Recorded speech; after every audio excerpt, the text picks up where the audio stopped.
All right, here's a little throwback to chapter 1, absolute value. Keep in mind when you're doing absolute value, your answer is either going to look something like this or something like that. So if it doesn't look like that, we definitely have a problem.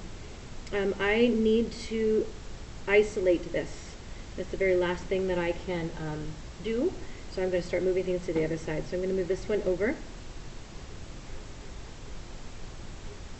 When I add a 7 over there, I end up getting, what, -4.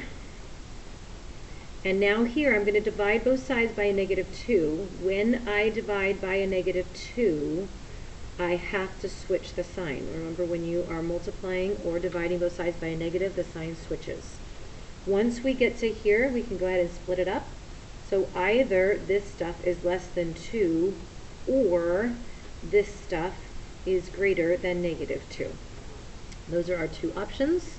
So we've got what, -1 or -5. So I have x is less than -1 and -5, so it's less than that, but greater than that. It's not or equal to, so it's not filled in, and so all of our solutions are in here. Any one of these points would work for our inequality.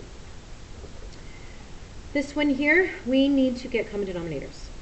So if you notice that this one here, if you could just multiply by 2 over 2, do you see that then that would be a 4x? And if you could multiply this by a 2x over 2x, then that would also be a 4x. So, let me get out another piece of paper.